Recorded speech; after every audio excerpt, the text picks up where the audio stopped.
Vamos ver agora uma entrevista da jornalista Hildegard Angel. Ela teve a mãe e o irmão mortos pela ditadura de 1964 no Brasil. Na conversa com o repórter Maurício de Almeida, Hildegard falou sobre os documentos que comprovam assassinatos nas prisões militares e pediu o resgate completo da história do país. Hildegard Angel é irmã de Stuart Angel, que foi preso, torturado e morto durante a ditadura militar. Na época, a família tentou descobrir o paradeiro de Stuart, mas não conseguiu. Hildegard, o que representa para você essa divulgação dos documentos secretos do Arquivo dos Estados Unidos? Muito importante, não só para mim, como para o Brasil, como para a população brasileira. Porque a história desse período precisa ser contada e recontada e lembrada. Porque não é uma questão de resgate de memória, é uma questão de criação de memória. Porque as pessoas não sabem mais do que se passou naquela época. E é uma comprovação, mais uma comprovação, de que os Estados Unidos realmente interferiu e apoiou as ditaduras aqui no Brasil e também em outros países da América Latina. É mais uma comprovação, e disso a gente já sabe, e disso os brasilianistas já sabem, os historiadores americanos, principalmente eles, que são muito sinceros, o povo americano é muito honesto, os historiadores americanos são muito precisos, eles são os primeiros a fazerem questão de contar essa história limpidamente. Você acredita que nesses documentos podem ter novas informações sobre o que aconteceu com Stuart? Acredito que não. Acredito que não, porque tudo já está muito exposto, muito aberto, mesmo na biblioteca, nas bibliotecas americanas.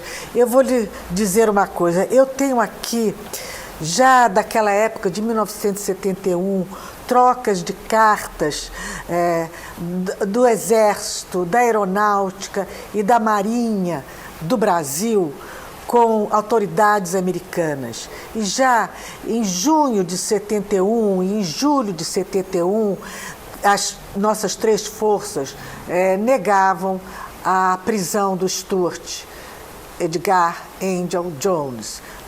Tanto a Marinha quanto o Exército negavam que tivessem esse cidadão civil preso em suas dependências militares com o nome correto do Stuart, Stuart Edgar Angel Jones. Contudo, os dois ofícios da Aeronáutica, de uma maneira ardilosa, negam a prisão do Stuart Edgar Angel Gomes. Isso é uma mentira sem mentir, é uma negação sem negar, é um tal ardil, uma tal mistificação, tão dolorosa, tão sofisticada. É um ardil satânico, porque a família, levava a família a um tal sofrimento. Eu tenho carta aqui do advogado Heleno Fragoso, em que ele remonta a troca de correspondência do nosso tio, que era o presidente da Corte Suprema do Estado de Nova York, ao presidente da Corte Suprema do Brasil, na época, em que também havia negativa da prisão do Stuart. Cartas dos senadores americanos, Frank Church, Edward Kennedy, em que havia também a negativa.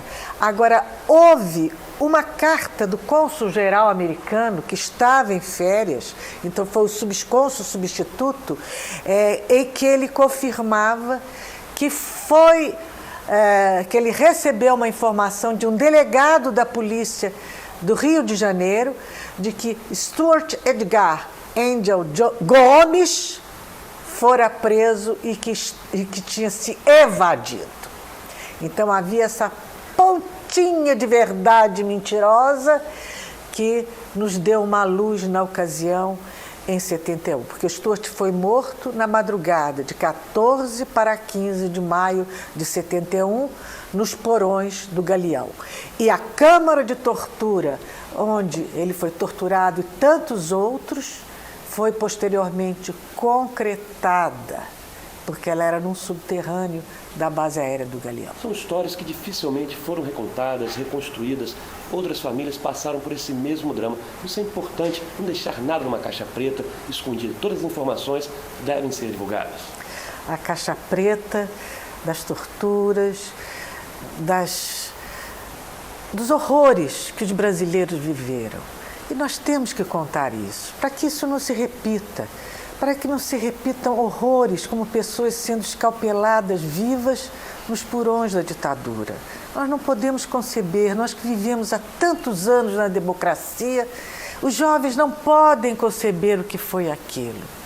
Mas foram maldades inimagináveis. Não podemos permitir que isso se repita com a nossa juventude, com os nossos sonhos, com os nossos idealistas. Nós não podemos permitir. Muito obrigado, Edgar, pela entrevista para o Repórter Brasil.